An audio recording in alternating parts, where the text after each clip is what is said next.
요한복음 1장 35절에서 41절까지 같이 읽습니다. 또 이튿날 요한이 자기 제자 중 두 사람과 함께 섰다가 예수께서 거니심을 보고 말하되 보라 하나님의 어린 양이로다. 두 제자가 그의 말을 듣고 예수를 따르거늘 예수께서 돌이켜 그 따르는 것을 보시고 물어 이르시되 무엇을 구하느냐 이르되 랍비여 어디 계시오니까 하니 랍비는 번역하면 선생이라. 예수께서 이르시되 와서 보라. 그러므로 그들이 가서 계신 데를 보고 그날 함께 거하니 때가 10시쯤 되었더라. 요한의 말을 듣고 예수를 따르는 두 사람 중에 하나는 시몬 베드로의 형제 안드레라. 그가 먼저 자기의 형제 시몬을 찾아 말하되 우리가 메시아를 만났다 하고 메시아는 번역하면은 그리스도라.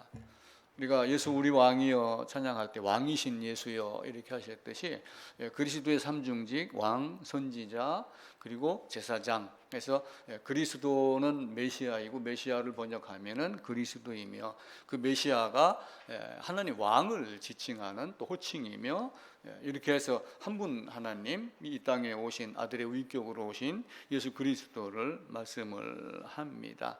이제 요한에게 이제 먼저 나게 해가지고 요한이 그리스도 예수를 증거하게 합니다. 그리고 예수님이 요한에게 이제 세례를 받고 그리고 세례를 받으면서 온 세상의 죄를 다 넘겨받습니다. 그 죄를 넘겨받는 것이 죄만 넘겨받는 것이 아니라 온 세상의 모든 사람이 모든 죄인을 넘겨받아서 요한강의 세례를 받고 이렇게 죽으면서 다시 부활할 것이다를 미리 이제 말씀하셨죠. 이제 그렇게 하고 그 다음 날 이제 그렇게 하고 광야에 가서 시험을 받고 그리고 이제 오시고 그리고 이제 요한이 그 예수님을 보며 보라 세상 죄를 지고 가는 하나님의 어린 양이로다 이렇게 말하며 그리스도 예수가 이제 메시아라고 이야기를 하고 있습니다. 이제 하나님의 섭리는 이와 같이 매우 신비롭습니다. 지난주에 아브라함이 아내 사라의 매장지를 산 곳이 헤브론이었는데 이제 그 막벨라 굴이 헤브론 그리고 거기서 다윗이 왕으로 등극한 장소가 되었다. 또한 이삭을 제단에 바친 번제로 드린 그 모리아 산이 하나님이 나중에 그곳을 솔로몬 성전터가 되게 하셨다. 그리고 그 모리아 산에는 이전에는 다른 사람들이 살고 있었지만 여부스 족속이 살고 있었는데 그 여부스 족속이 가지고 있던 그 아라우나 오르난이라고 하는 사람의 타작마당을 사가지고 제단을 쌓으면서 솔로몬 성전터로 바뀐 이런 모습들. 요셉을 노예로 팔았을 때 하나님은 앞서서 보냈지만 형제나 아버지 애굽은 팔린 것 안타까운 것만 생각을 했는데 결국은 그 요셉 때문에 이스라엘의 식구가 들어가서 70명이 60만 명의 장정으로 바뀐 것. 그렇게 하고 나중에는 뭘 주셔요? 시내산에 가셔가지고 율법을 주십니다. 그러니까 하나님은 이런 모든 걸 통해 가지고 아브라함을 통해서 먼저 땅을 주셔요. 너를 말미암아서 땅을 주겠다. 그러면서 가나안 땅을 먼저 말씀을 하십니다. 그리고 애굽에 들어가 가지고 두 번째 만드는 것이 백성을 만들어요. 백성을 만들어서 이 사람들에게 뭘 줬냐 하면은 시내산에 가가지고 율법을 줬어요. 우리가 국가의 3요소 그러면은 뭐가 있어요? 영토가 있고 백성이 있고 주권이 있어요.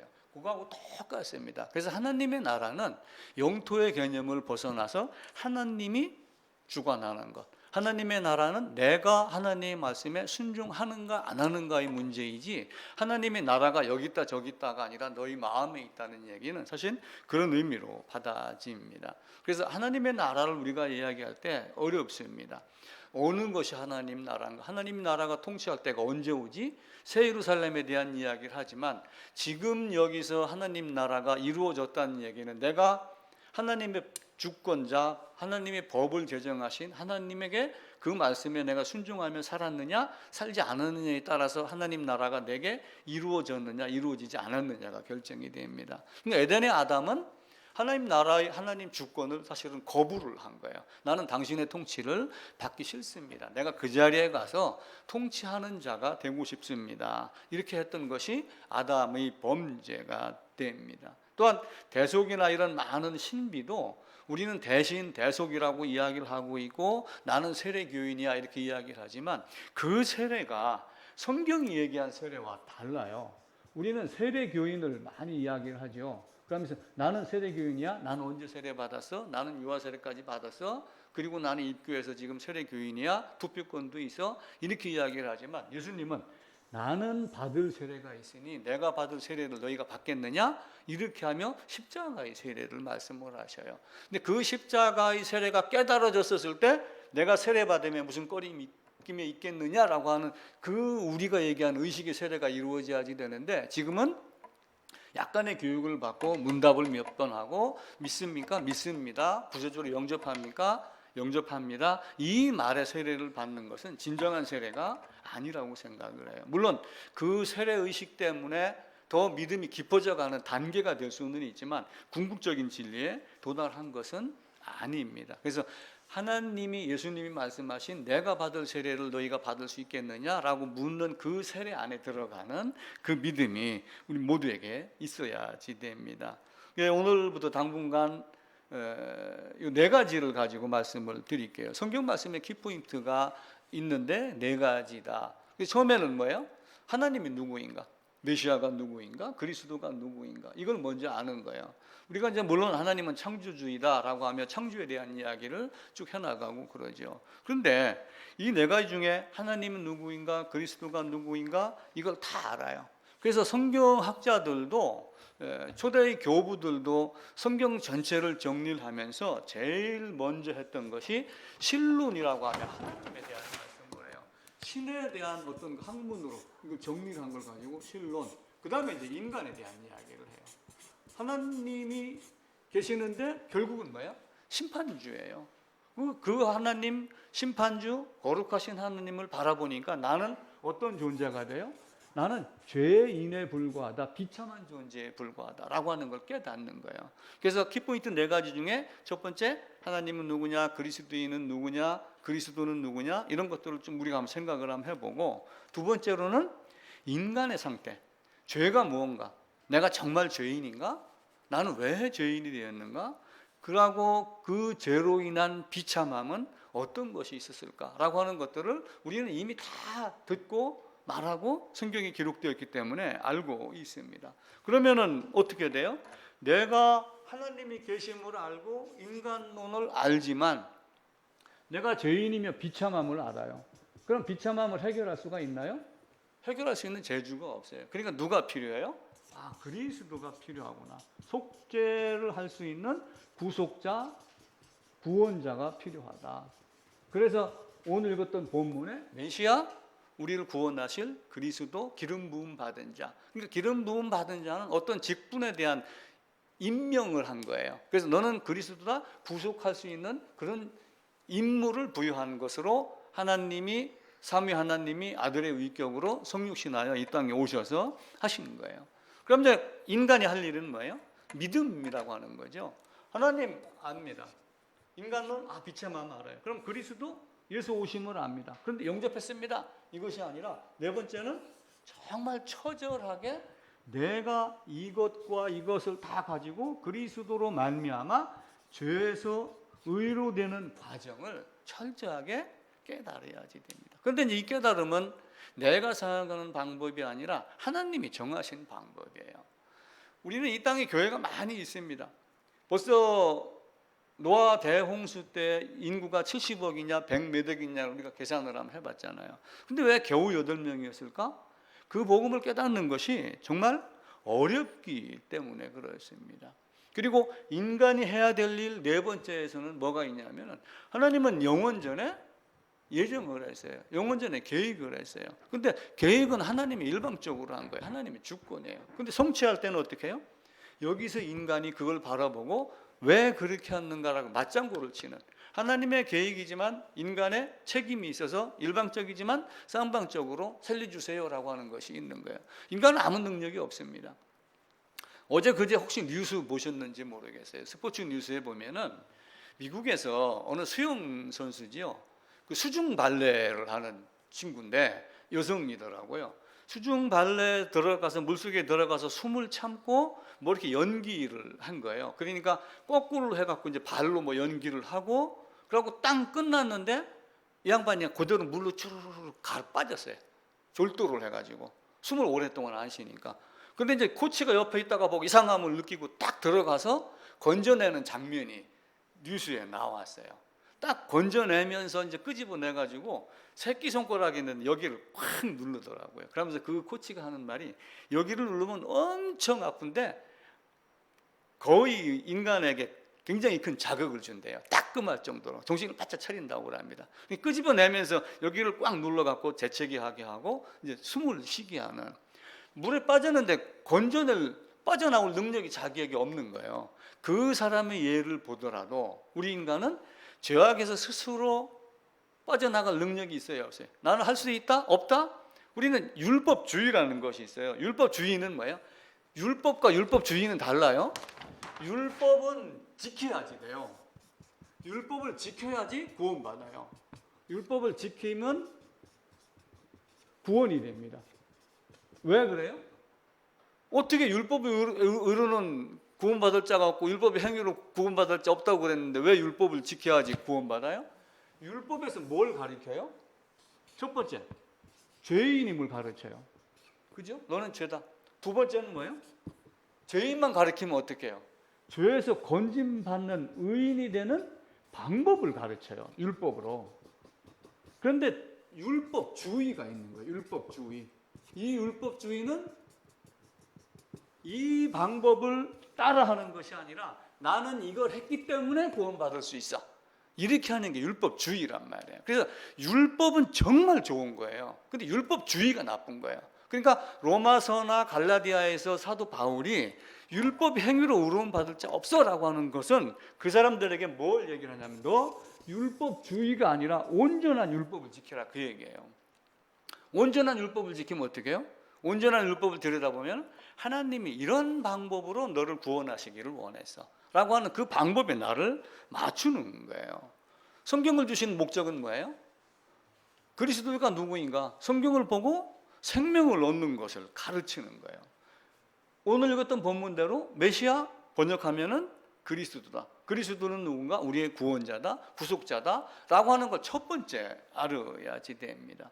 이 메시아가 오셔서 우리에게 기름 부음 받아가지고 왕과 선지자와 제사장의 역할을 받아서 구원자로서의 사명을 임직을 받아갖고 온 것이 그리스도 메시아 제사장, 선지자, 왕의 모습으로 온 거예요. 그러니까 다윗을 대표로 사용하셔서 하나님이 보시기에 사울은 아니고 다윗을 데려다가 그에게 기름 부음을 주었습니다. 그 기름 부음을 주어갖고 다윗을 어떤 임금으로 삼으셨어요? 이스라엘 전체의 왕으로 삼은 거예요. 그러니까 이스라엘이 야곱이 있어갖고 이 야곱이 자식을 몇 명을 낳냐면은 12명을 낳았어요. 12명인데 10지파하고 2지파하고 쪼개져 있었잖아요. 근데 다윗은 전체를 통일시킨 왕이 된 거예요. 그러면서 이들을 어떻게 해요? 한 하나님, 한 왕만 모시고 살 수 있는 이 통일된 하나의 왕 다윗을 누구로 표시를 해요? 예수 그리스도로 표시를 해요. 그러니까 출애굽도 같은 의미로 보는 거예요. 한 왕을 섬기게. 누가 나와 함께 있느냐? 여호와께서 홀로 인도하셨다. 아무도 나와 함께한 신이 없다라고 하는 것은 다른 신이 있다는 얘기가 다른 것들은 신이 아니고 오직 나만 신인데 나 혼자 모든 것을 다 이뤄놨다. 하나님은 한 분뿐이다. 이 말씀을 하시는 거예요. 이스라엘 백성이 나중에 포로로 끌려가요. 포로로 끌려가는데 에스겔 37장에 보게 되면은 이들을 포로에서 끄집어내 가지고 한 왕이 다스리게 하겠다. 한 왕이 영원히 다스리게 하겠다. 그 왕이 누구냐? 다윗이다. 이렇게 말씀을 해요. 근데 그 다윗 왕으로 누가 나오게 했어요? 나중에 그리스도 예수가 나오게 했습니다. 그래서 다윗에게 기름 부어 유다 족속의 왕을 삼고 빼내서 다윗 왕의 백성이 되게 하고 다윗 왕의 후손으로 그리스도 예수가 오게 한 것. 그래서 이사야서에는 한 아들을 우리에게 낳게 했다. 그는 처녀로 잉태로 올 것이다. 그리고 그는 전능하신 하나님이다, 영존하시는 아버지, 평강의 왕이다라고 하며 그리스도 예수를 왕이며 아버지며 평강의 왕으로 이렇게 표현을 합니다. 그리고 이제 사도 바울은 자기가 이제 율법주의에 빠졌다가 율법을 온전하게 보니까 그 율법주의가 아닌 율법으로 쭉 보니까 그리스도 예수가 바로 하나님이다라고 하는 것을 로마서 9장 5절에서 말씀을 합니다. 몇 부 자료에 성경 구절까지 다 적어놨습니다. 그 이름을 예수라 하라, 자기 백성을 저희 죄에서 구원할 자다라고 이제 마태도 이야기를 했죠. 이제 두 번째는 인간의 상태입니다. 죄가 뭔가? 그 죄는 뭐예요? 길거리에 가서 침 뱉는 것, 남을 때린 것, 칼 들고 물건 뺏는 것, 당연히 죄지요. 근데 진짜 하나님이 얘기하는 죄는 뭐예요? 죄의 근본. 네가 죄가 나오는, 너는 죄가 나올 수밖에 없는 죄인이다라고 하는 것을 먼저 가르치는 거예요. 그리고 우리는 성경을 보면서 뭘 깨달아야지 돼요? 내가 왜 죄인이 되었는가? 내가 왜 죄인이 되었는가? 아담이 죄를 졌지 내가 왜 죄인이야? 라고 하지만 아담의 뿌리에서 나온, 아담의 사과나무에서 나온 사과들, 아담의 뿌리에서 나온 아담들, 아담 안에 있는 아담들이라고 하는 것을 알아야지 돼요. 그리고 그 죄인이 됐었을 때 얼마나 비참한 모습이 되는가. 우리의 삶을 한번 봐보세요. 저도 때로는 행복하다, 잘 산다 이렇게 느껴지지만 어떤 때는 왜 이렇게 어려움이 있고 나에게도 고통이 있는가? 그럼 이 고통은 어디서 오는 거예요? 그럼 내가 잘못해서 나는 열심히 살았다고 그랬는데 나는 때로는 공자도 읽고 맹자 책도 읽고 좋은 글도 많이 읽고 이렇게 하면서 열심히 산다고 했지만 왜 이런 어려움이 있어요? 그건 죄 때문에 그래요. 그럼 열심히 살고 건강하고 운동 많이 해도 왜 죽어요?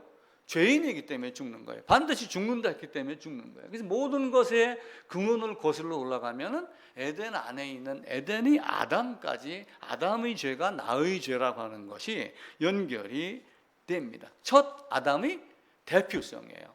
그래서 성경은 로마서에 가게 되면은 로마서 7장 한번 읽어봅시다. 로마서 7장입니다. 247쪽입니다. 제 성경으로 247쪽. 여기 이제 남편이 나오고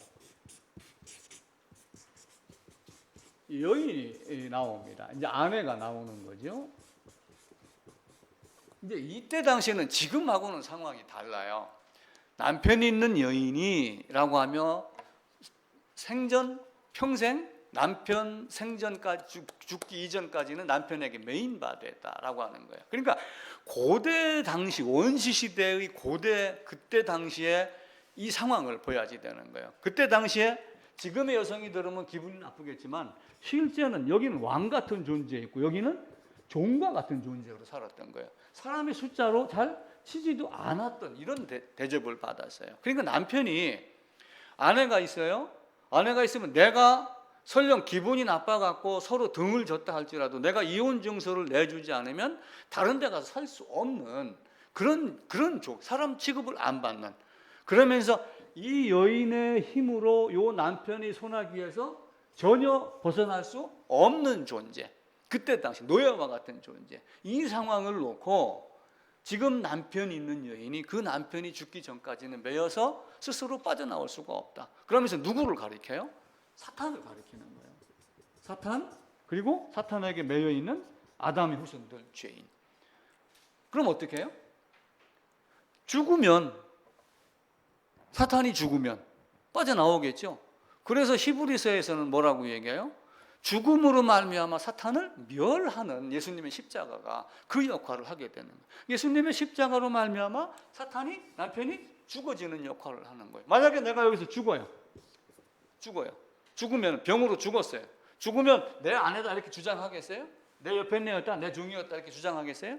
아무리 그렇다 한들 관계없는 자로 버려지는 거예요. 그 죽음을 십자가에서 죽게 하고 그리고 우리 주님 부활과 함께 살아나셔서 살게 해갖고 새로운 남편에게 가는 것을 로마서 7장에서 이야기를 합니다. 그러니까 하나님은 우리에게 네가 누구에게 속한 자이냐라고 하는 것을 물어요. 그러니까 두 종류가 있어요. 첫 사람의 대표성이 있고 또 한 사람의 아담이 있었죠. 에덴에 있는 아담, 첫 아담. 또 어떤 아담이 있어요? 마지막 사람 아담. 이 아담은 누구예요? 예수 그리스도.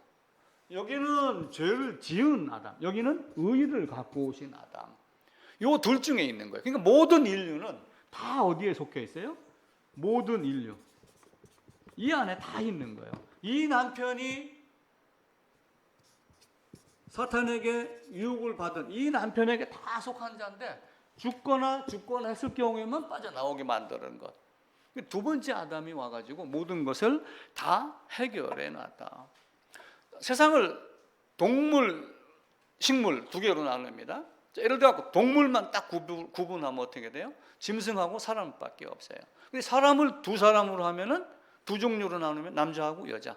예를 들면 젊은이와 노인. 뭐 이런 식으로 구별할 수 있겠죠. 근데 크게 나누면 첫사람 아담에게 속한 자, 둘째 아담에게 속한 자. 두 사람 중에 하나가 되는 거예요.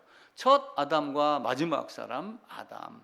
그래서 이 아담 안에 있을 때 나는 죄인이지만 내가 이쪽 아담으로 옮겨갔을 때는 의가 되는데 믿습니다 해서 옮겨가는 것이 아니라 죄를 갚고 죄인의 죽음을 죽고 살아나서 의로 살아나서 둘째 아담 예수에 있어야지 됩니다.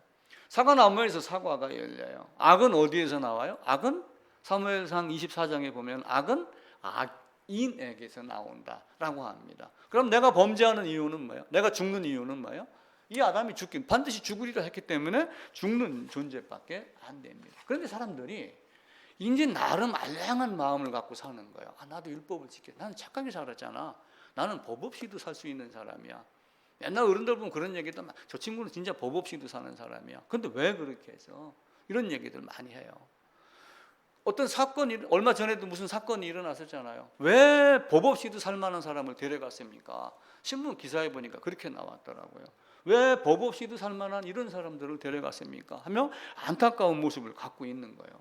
그런데 그렇게 법 없이도 살 수 있는 사람이 그럼 죄를 한 번도 안 졌는가? 죄를 한 번도 안 졌으면 죽지 않아야지 돼요. 죄인이 아니면. 근데 죽는 것만 봐도 그는 죄인이요.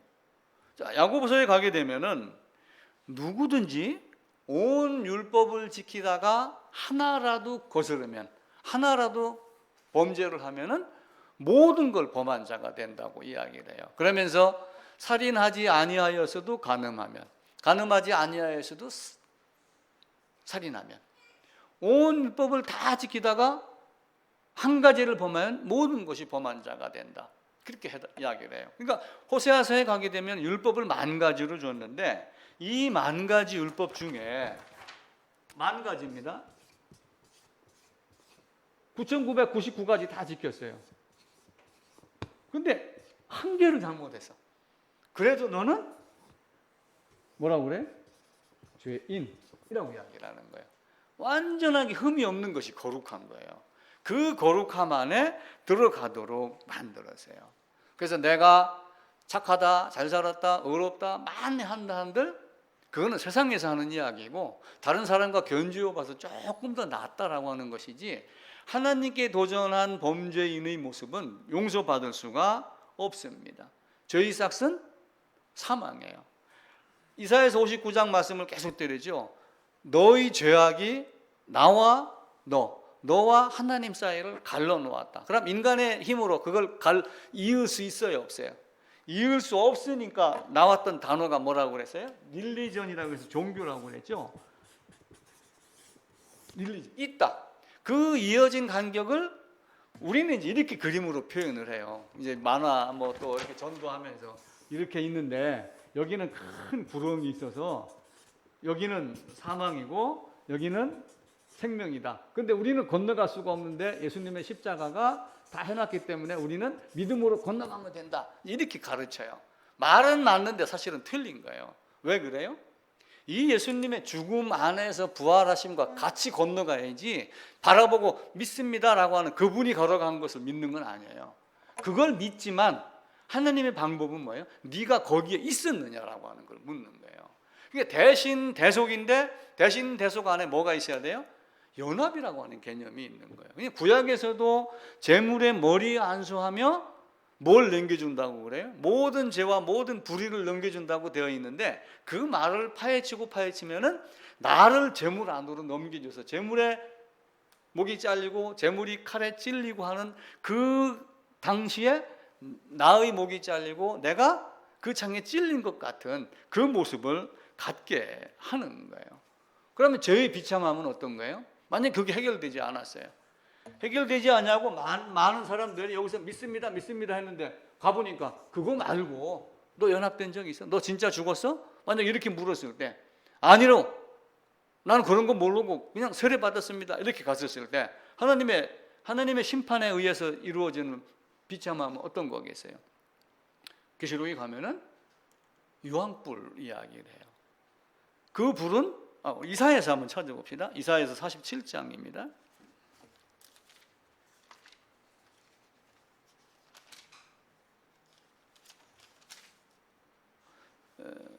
1027쪽입니다. 47장 14절 15절입니다. 같이 읽을까요?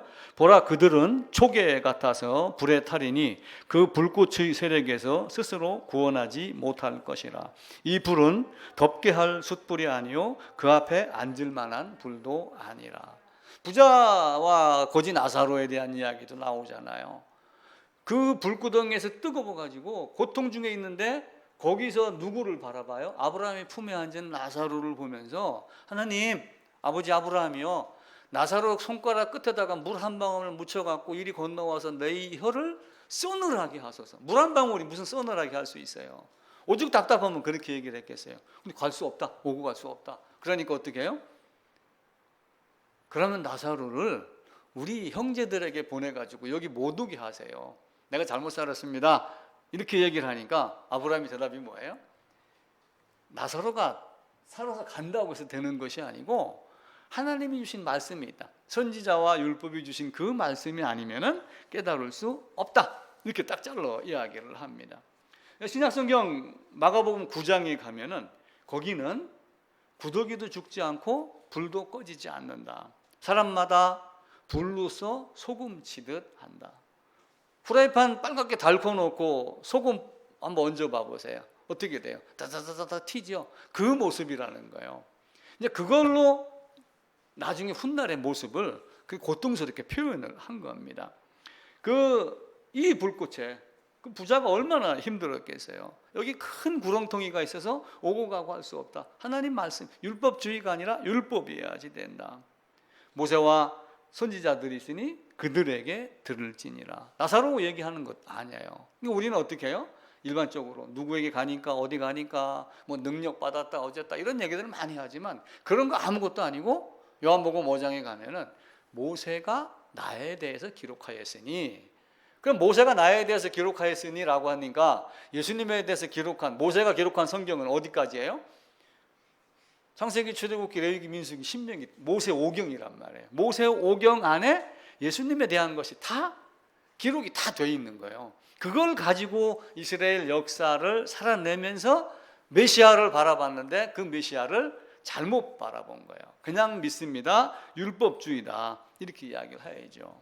그래서 그리스도가 누구인가? 하나님이 누구인가? 두 번째, 나는 죄인이고 왜 죄인이고 죄의 비참함이 어떤 것인가? 이것을 잘 알면서 이제 문제는 뭐예요? 그 고백을 해야지 돼요. 그냥 숨겨놓고 이게 창피하게 이런 얘기를 어떻게 해? 교제한다, 교통한다라고 하는 것은 진짜 내가 어젯밤 꿈에 이런 어려움을 겪었습니다. 나는 어제 가만히 생각을 하니까 아직도 내 죄사함이 아직 안 된 것 같습니다. 나는 구원받지 못한 존재인 것 같습니다. 의심들은 그걸 이야기를 하면서 이야기를 나누는 것이 교제예요. 교통이며 성경을 보고 근거를 찾아가는 것이 우리의 삶이 돼야지 돼요. 하나님 법 앞에서는 모두가 다 죄인입니다. 지금도 은혜의 시대라고 그러지만 율법이 주어지고 율법이 있어야지 됩니다. 근데 율법이 있어야지 은혜를 찾게 되죠. 그리고 그 은혜로 말미암아 믿음으로 나아가게 됩니다. 하나님은 모세가 내게 대하여 기록했다라고 하면서 모세 오경 안에 예수님에 대한 것을 이야기를 다 했습니다. 그리고 그 율법을 통해서 우리에게 들려주는 건 뭐예요? 딱 잘라 얘기하면 넌 죄인이야. 너는 죽을 수밖에 없는 놈이야. 너는 그렇게 비참한 존재야. 그래? 아니야? 그럼 너 능력 있어? 그럼 네가 한번 빠져나와봐. 빠져나오겠어요? 요 앞에 가가지고 횡성 가서 원주요 떠랑 가서 헤엄치고 건널 수는 있어요. 근데 나 혼자 아무것도 보호망도 없이 맨몸으로 제주도까지 헤엄쳐 가겠어요? 제주도까지 갔다고 합시다. 그럼 일본까지 가겠어요? 그럼 일본까지 갔다고 합시다. 그럼 태평양 건너가겠어요? 건너갈 사람 아무도 없어요. 배를 타고 가든지 비행기를 타고 가든지 어떤 도구가 필요해요. 그 도구가 우리에게 주어지는 십자가입니다. 그러니까 하나님의 율법은 아까 시작하면서 말씀드렸죠. 첫 번째 뭐였어요? 너는 죄인이야. 죄를 깨닫게 하는 거예요. 첫 번째는. 두 번째는 뭐였어요? 이 죄를 씻는 방법. 율법으로 이걸 가르쳐줘요. 이 두 가지를 다 가르쳐줘요. 죄로, 율법으로 너는 죄인이야, 넌 이럴 수밖에 없는 존재야 계속해서 가르쳐줘요. 율법은 좋은 거예요, 나쁜 거예요? 율법은 좋은 거예요. 로마서 7장에 보면 율법은 선하다 되어 있어요. 율법은 선한데 사람들이 율법주의로 가니까 율법이 어려워지고 힘들어지고 힘들어 이렇게 해가지고 어떻게 신앙생활을 해? 그렇게 따져나가는 거예요. 그럼 이 두 가지가 다 됐어요. 그럼 세 번째는 뭘 줘요? 이제 의인으로 살아가는 삶의 지침이 뭐예요? 처음에 얘기했던 이 율법. 이 율법을 가지고 이것도 주지만 이것도 주는 거예요. 이렇게 살아? 오경에 봐보세요. 신명기, 레위기, 민수기 이런 거 보게 되면은 신명기는 특별히 앞부분에 있는 걸 다시 반복을 하면서 레위기에 있는 내용도 나와요. 근데 레위기에 있는 내용을 살펴보면은 너 이렇게 해, 이렇게 하지 마, 하라, 하지 마라, 하지 이런 내용들이 굉장히 많아요. 613가지로 계명이 있어서 하라가 몇 가지, 하지 말라가 몇 가지 이렇게 이야기를 합니다. 이제 그 삶을 지켜 나가는 거예요. 다시기 됐으면은 가훈이 있고 아버지 아들이니까 아버지 뜻대로 살아내야지요. 죄를 깨닫게 하고 그리고 죄를 씻는 방법 그리고 의인이 돼서 의인으로 살아가는 방법. 자, 갈라디아서 한번 가보겠습니다. 로마서는 우리가 다 알고 있죠. 율법으로는 죄를 깨닫게 함이라. 갈라디아서 3장 가겠습니다.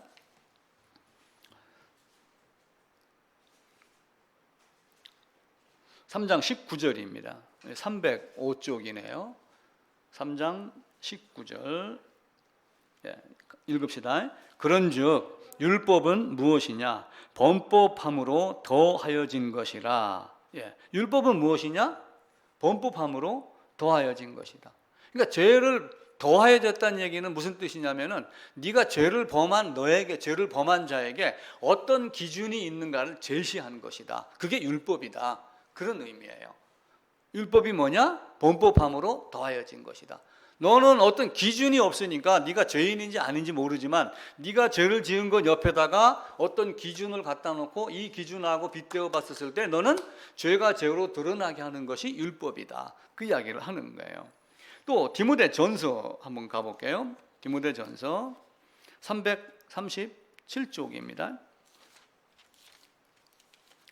디모데전서 1장입니다.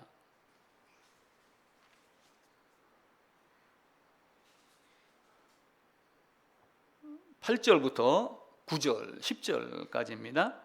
그러나 율법은 사람이 그것을 적법하게만 쓰면 선한 것임을 우리는 아노라. 알 것은 이것이니 율법은 옳은 사람을 위하여 세운 것이 아니요 오직 불법한 자와 복종하지 아니하는 자와 경건하지 아니한 자와 죄인과 거룩하지 아니한 자와 망령된 자와 아버지를 죽이는 자와 어머니를 죽이는 자와 살인하는 자며 음행하는 자와 남색하는 자와 인신매매하는 자와 거짓말하는 자와 거짓맹세하는 자와 기타 바른 교훈을 거스르는 자를 위함이니. 그러면서 그 율법으로 범법함으로 인하여 더하여 줘서 기준을 제시해 가지고 봐라, 너는 의롭다고 하지만 너는 이런 존재밖에 안 되잖아 라고 하는 거예요. 그러니까 갈대를 가지고 뭘 만드는 거예요? 갈대를 가지고 반듯한 막대기를 가지고 치수를 잰 거예요. 반듯한 막대기로 치수를 재면서 기준을 삼은 거예요. 그 기준을 캐논이라고 그랬죠. 헬라어 말로. 캐논이 나중에는 성경이 돼갖고 성경 자체가 우리 모두에게 잣대를 딱 들이대 갖고 너는 죄야, 너는 의야, 너는 잘 살았어, 너는 못 살았어, 생각이 바랐어, 잘못됐어, 틀렸어, 이걸 기준점을 가지고 만들어 주는 거예요. 그 암행어사도 예전에 보면은 마패만 가지고 다니는 게 아니었어요. 암행어사가 갈 때 박문수가 나는 암행어사야, 암행어사 출두야 이렇게 하면서 마패만 내놓는 거잖아요, 처음에는. 근데 그 유척인가 뭐라고 하는 것이 있어요. 그게 뭐냐면 노수로 된 노수로 된 대박을 갖고 다녔어요.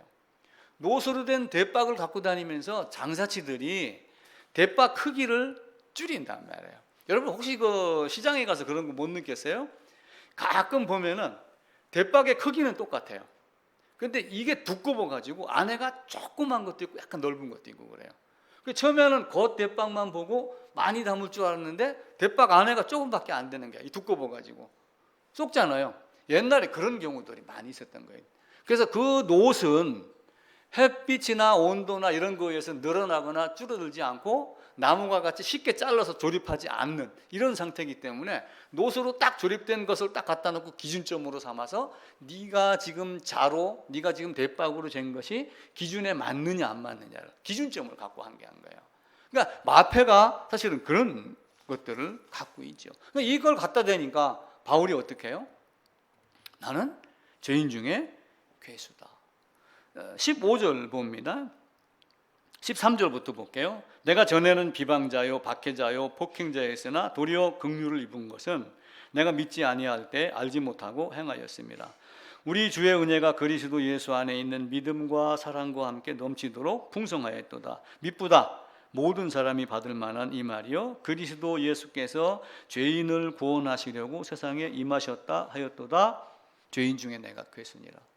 내가 지금은 구원받고 이렇게 했지만 이전의 나의 모습을 보면은 어쩌면 지금도 구원받았다라고 하지만 나를 가만히 살펴보면은 아담의 죄로 인해서 죄인된 사람은 거룩함을 칭의라는 개념은 있지만 육신을 입고 있는 이상 죄악에서 완전히 해방되고 이겨낼 수 있는 힘은 없는 거예요. 평상시에도 늘 그리스도를 붙잡고 살아야지 이기는 것이지 잠시 눈을 돌리면은 지게 돼 있어요. 그래서 나는 죄인 중에 괴수다라고 이렇게밖에 말 못하는 거예요. 그래서 로마서 7장에도 가게 되면은 율법에 대해서 이야기를 해요. 율법은 의로우며 선하다. 근데 이 율법은 누구를 위해 준 거예요? 불법한 자. 불법한 자에게 율법을 줘서 너는 죄다 아니다라고 하는 것을 비교할 수 있게 말하는 거예요. 이제 이 율법이 뭔가라고 하는 율법의 기능만 제대로 알면은 이제 사람이 이렇게 있어요. 이 앞에 이제 성경이 딱 펼쳐져요. 이게 이제 율법이에요. 하나님 말씀이고 눈으로 이걸 딱 봅니다. 이제 보면서 갈등이 일어나는 거예요. 난 잘 살았네. 나는 못 살았네. 이 정도는 뭘 이까지 것 정도는 그냥 밟고 넘어가고 이렇게 되고 그러죠. 근데 이 안에 뭐가 있어요? 양심이 있어요. 양심이 있어갖고 이걸 보면서 맞아. 성경 말씀대로 나는 그런 존재였어. 이렇게 긍정으로 고백을 하는 사람이 있는가 하면은 나는 99가지 지킨 사람이야. 그까지가 한 가지 99대 1인데 그게 무슨 의미가 있겠어. 나는 이렇게 하며 나나교인들이 굉장히 많은 거예요. 그래서 하나님 앞에서 안 돼요. 그런데 철로역정의 기독교는 어떻게 되세요? 장망성이라고 하는 성 안에 살고 있는 거예요. 그리고 누구의 모습을 본 거예요? 장망성이 앞으로 장차 망할 성, 이 장망성이에요. 근데 그 안에 있으면서 결국 나도 망하고 죽을 수밖에 없는 존재구나. 이걸 아는 거예요. 근데 어떤 사람은 어떻게 해요? 철로역정 쭉 책 읽어보면은 가다가 도덕군자도 만나죠. 세상에 시장도 만나죠. 많은 사람이 만나면서 야 너는 이 정도 살면 괜찮아 라고 하면 막 유혹을 하죠. 근데 기독교는 안 돼. 여기서는 안 돼. 말씀 앞에서 갈등을 일으키는 거예요. 그 갈등 일으키는 것이 마태복음 10장에 있는 내용과 같은 겁니다. 내가 온 것은 인자가 온 것은 자기 몸을 대속물로 주려 합니다 라고 하는 것도 있지만 자, 마태복음 가볼게요. 마태복음 10장입니다. 10장 35절입니다. 내가 세상에 화평 주러 온 줄 말라 검을 주러 왔노라. 이렇게 얘기를 하며 시작을 해요. 우리는 예수님이 오셨으니까 화평밖에 없다 이렇게 하지만 예수님의 말씀은 내가 화평을 주러 온 것이 아니라 검을 주러 왔다. 35절 같이 읽읍시다. 내가 온 것은 사람이 그 아버지와 딸이 어머니와 며느리가 시어머니와 불화하게 하려 함이니 사람의 원수가 자기 집안 식구니라. 아버지나 어머니를 나보다 더 사랑하는 자는 내게 합당하지 아니하고 아들이나 딸을 나보다 더 사랑하는 자도 내게 합당하지 아니하며 자기 십자가를 지고 따르지 않는 자도 내게 합당하지 않느니라. 자기 목숨을 잃는 자는 얻을 것이요. 이렇게 하며 우리가 생각하는 것과 전혀 다른 반대의 말을 해요. 내가 온 것은 이렇게 불화하게 하려 합니다. 요 한 마음 안에 두 사람이 있는 거예요. 쉽게 얘기하면은 구약이 있고 신약이 있고, 나는 율법을 지켰는데 라고 하는데 하나님 율법을 들이대면 너는 그거 율법주의잖아 이렇게 얘기하는 것도 있고, 한다고 했는데 가만히 저녁에 와서 침대에 누워가지고 하루 일과를 살펴보니까 아닌 것 같아, 뭔가 뜨끔한 것도 있어, 이런 것들이 있잖아요.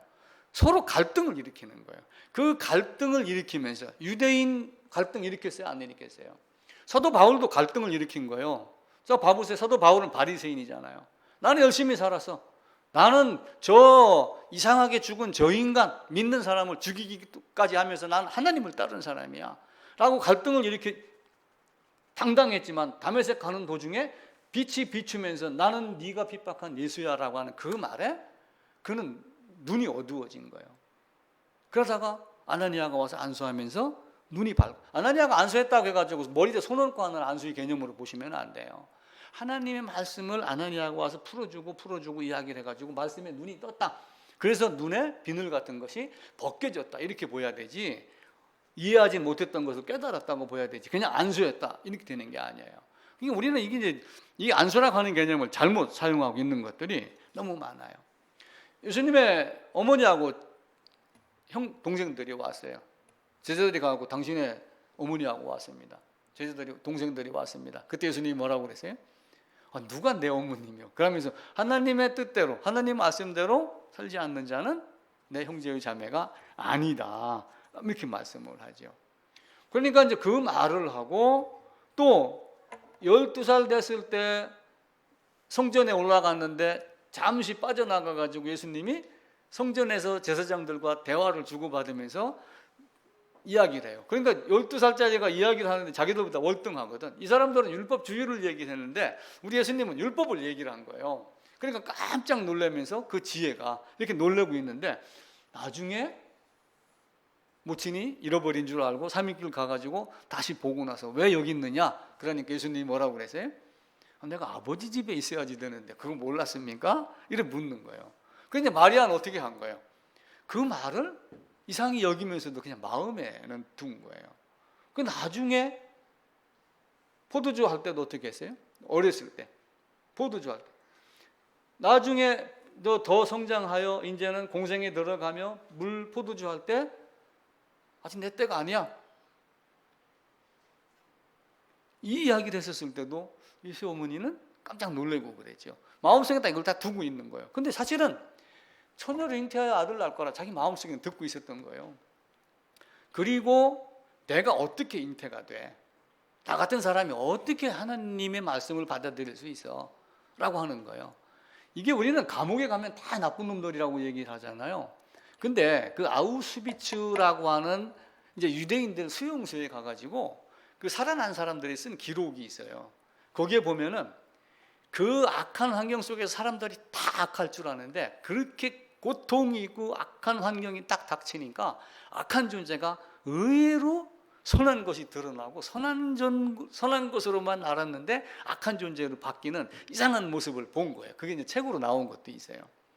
마찬가지로 마리아도 마찬가지예요. 그렇게 사람이 바뀌는 거예요. 잉태된 걸 알고 내가 어떻게 잉태됐어? 근데 요한 엄마가 엘리사벳이 잉태된 걸 알고 쫓아갔잖아요. 그러니까 뱃속의 요한이 반겼습니다. 그래? 이상하다? 맞죠, 그죠? 출생을 합니다. 근데 동네 목자들이 먼저 찾아와요. 먼저 찾아와가지고 천사가 전한 말을 들으니까 또 그 말을 받아들이고 이상히 여기고, 이런 경우들이 이제 마리아에게 많이 있는 거예요. 그런데 그 마리아의 믿음이 사실은 예수님이 돌아가시기 전까지 제대로 이루어지지 않았어요. 많은 사람들, 여인들도 무덤에 가서 장사 지내는 것만 생각을 했지, 부활할 거라고 하는 것은, 부활의 신앙은 사실은 생각하지 못했습니다. 그러다가 부활하시고 나서 사도행전 2장에 가서 그제서야 형제들도 마리아도 기도하는 여인으로 바뀌는 장면이 나와요. 그렇게 하면 이 땅에 교회가 시작이 됩니다. 그러니까 하나님의 말씀은 하나님이 누구인가, 그리스도가 누구인가 이런 거 가리키면서 너는 누구냐, 너는 죄인이고 너는 영원한 형벌을 받은 비참한 존재야, 이걸 가르치는 거예요. 그럼 우리는 어떻게 해야지 돼요? 맞아, 나는 죄인이고 나는 하나님과 단절된 관계이고 그리스도 예수로 말미암아 이 릴리전이 되지 않는 이상은 나는 그 관계에서 끊어질 수밖에 없는 존재구나라고 하는 갈등을 계속 일으키는 거예요. 그러니까 예수님은 많은 사람들에게 계속 갈등을 일으키는 거예요. 무엇 먹을까, 입을까, 마실까 이런 거 생각하지 마라. 그럼 배고파하는 사람들에게, 사막에 있는 사람들에게, 물이 없는 사람들에게 어떻게 그런 말 하면은 저 인간이 무슨 얘기를 하는 거야? 지금 내 앞에서는 당장 빵이 필요하고 떡이 필요한데. 또 따라오는 사람들, 요한을 따라다니는 사람들에게 물어보는 거예요. 너 무엇 보러 광야에 나왔어? 그럼 이적을 바라고 나오는데 너 무엇 보려고 광야에 나왔느냐? 이렇게 묻는 거예요. 옷 좋은 옷 입은 사람? 왕궁에 있으니까 가봐. 그 요한? 선지자? 그럼 선지자가 얘기하는 사람이 누구야? 나를 보라, 그 얘기예요. 요한이 누구를 가리키느냐? 그 선지자 아니냐라고 하면 모세가 쓴 선지자, 나와 같은 선지자, 다윗 왕의 후손으로 올진 선지자 왕 예수 그리스도, 그분을 말하는 거예요. 그래서 우리는 계속해서 갈등을 일으키는 거예요. 그 내용이 히브리서 4장에도 가면은 하나님의 말씀은 살아있고 활력이 있어서 좌우에 날선검이 있어갖고 관절과 골수와 이런 걸 다 쪼갠다고 그러죠. 그러니까 말씀이 딱 들어가면은 설령 입은 벌려갖고 아이고 내 부끄러워서 도저히 이야기는 못하겠어 라고 하는데 자기 마음속에서는 이 안에 있는 게 다 끄집어내지면서 실토를 하고 고백을 하고 하는 것들이 있어야지 돼요. 그래서 원수는 자기 집안 식구니라, 이 안에서 갈등이 일어나는 것을 만들어요. 예전에 제가 도종환 씨 시 얘기한 적이 있어요. 흔들리지 않고 피는 꽃이 어찌 있으랴.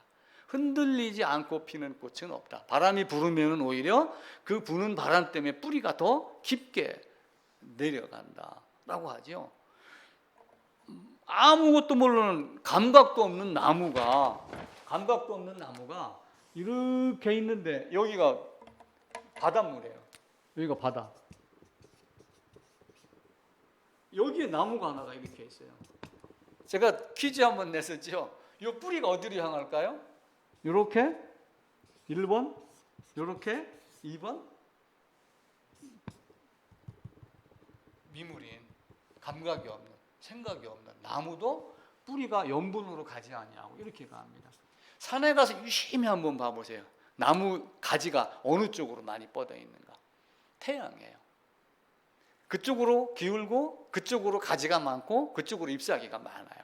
다 그렇게 하는데 우리 인간은 갈등을 일으키며 흔들리면서 하나님의 말씀이 이러하시다라고 하는 것을 깨달아 가야지 됩니다. 자, 그러면은 그 다음에 할 일은 뭐예요? 그래, 내가 그렇게 비참했어. 그리스도가 이런 분이었어. 난 이렇게 비참한 존재였어. 그러면 그리스도가 하신 일이 무언가? 라고 하는 거, 십자가 사역을 배워 나가는 겁니다. 내가 스스로 빠져나갈 수 없는 그 웅덩이를 그리스도 예수의 비행기를 타고 그리스도 예수의 십자가와 연합했었을 때 그 큰 구렁을, 그 십자가를 통과해서 걸어가는 모습, 이걸 우리는 발견을 해야지 됩니다. 그래서 예수님이 6월절 만찬을 하셔요. 돌아가시기 전에. 근데 6월절 만찬하면서 떡을 먹어라, 그리고 포도주를 마셔라, 이것을 기념하라 그러니까 우리는 뭐 매주 성찬합니다, 우리는 한 달에 한 번 성찬합니다 라고 하는, 성찬하는 거가 자랑으로 드러나는 것이 현재 이 교회예요. 근데 예수님은 거기서 가만히 봐보세요.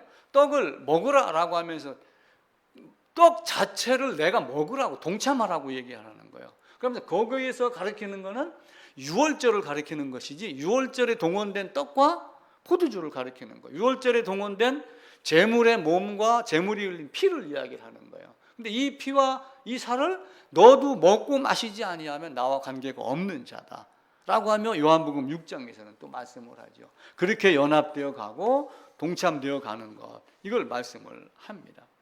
예수님은 죽을 때 반드시 죽을 것이다 라고 하는 얘기를 이제 몇 주 전부터 얘기를 드렸어요. 머스트, 내가 반드시 죽을 것이다. 그리고 살아날 것이다. 반드시 죽는데 승천할 날이 다가오며 예루살렘을 향하여 가기를 원한다라고 하며 점점 앞서서 가는 것들을 말합니다. 그리고 우리 주님은 십자가에 못 박히고 죽습니다. 죽고 살아나요. 그러니까 제가 이제 시간 개념으로 한번 설명을 드렸죠. 목금토가 있어요. 목금토. 자, 이렇게 해가지고 목 여기까지가 이제 목입니다. 그러니까 금, 토. 자, 예수님이 언제 십자가에 못 박혔어요? 금요일 날 아침 9시예요. 09시. 이때는 목요일 날 밤입니다. 6시 요 시간을 따지면 한 15시간 정도밖에 안 돼요. 그리고 금요일 날 9시 못 박혀가지고 여기까지 토요일 날 하루 24시간 꼬박 들어가요. 요 시간 열 몇 시간이 돼요. 여기 아침 미명에 새벽에 동틀 때 성경은 이렇게 말씀을 해요. 이래 따지면은 3일에 살아나겠다라고 하는 72시간이 아니에요. 예수님의 부활은 죽고 장사되고 부활하고 하는 그 시간은 9시간, 40시간 그 정도밖에 안 됩니다. 금요일 날 오전에 못 박히고 12시부터 3시까지 어두웠다가 3시에 숨 거둬요. 그리고 이제 저녁 6시가 되니까 어떻게 해요? 6월절에 시체를 매달아 놓지 않으니까 무덤으로 옮겨서 그 다음 날 오후 6시까지. 그리고 밤 12시 새고 6시.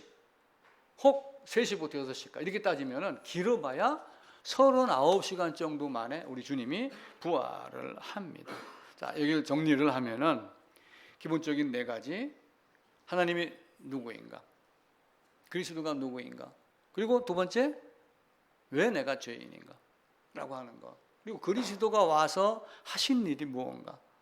그리스도가 어떻게 나를 구원하였는가? 그럼 내가 거기에 정말 부합됐는가 부합되지 않았는가? 부합되어서 거듭났다면, 칭의가 되었다면 칭의 플러스 성화라고 하면서 그리스도인으로서 어떤 삶을 살아야 될 건가? 라고 하는 것, 요 4가지가 성경 전체에 쓰여진 내용입니다.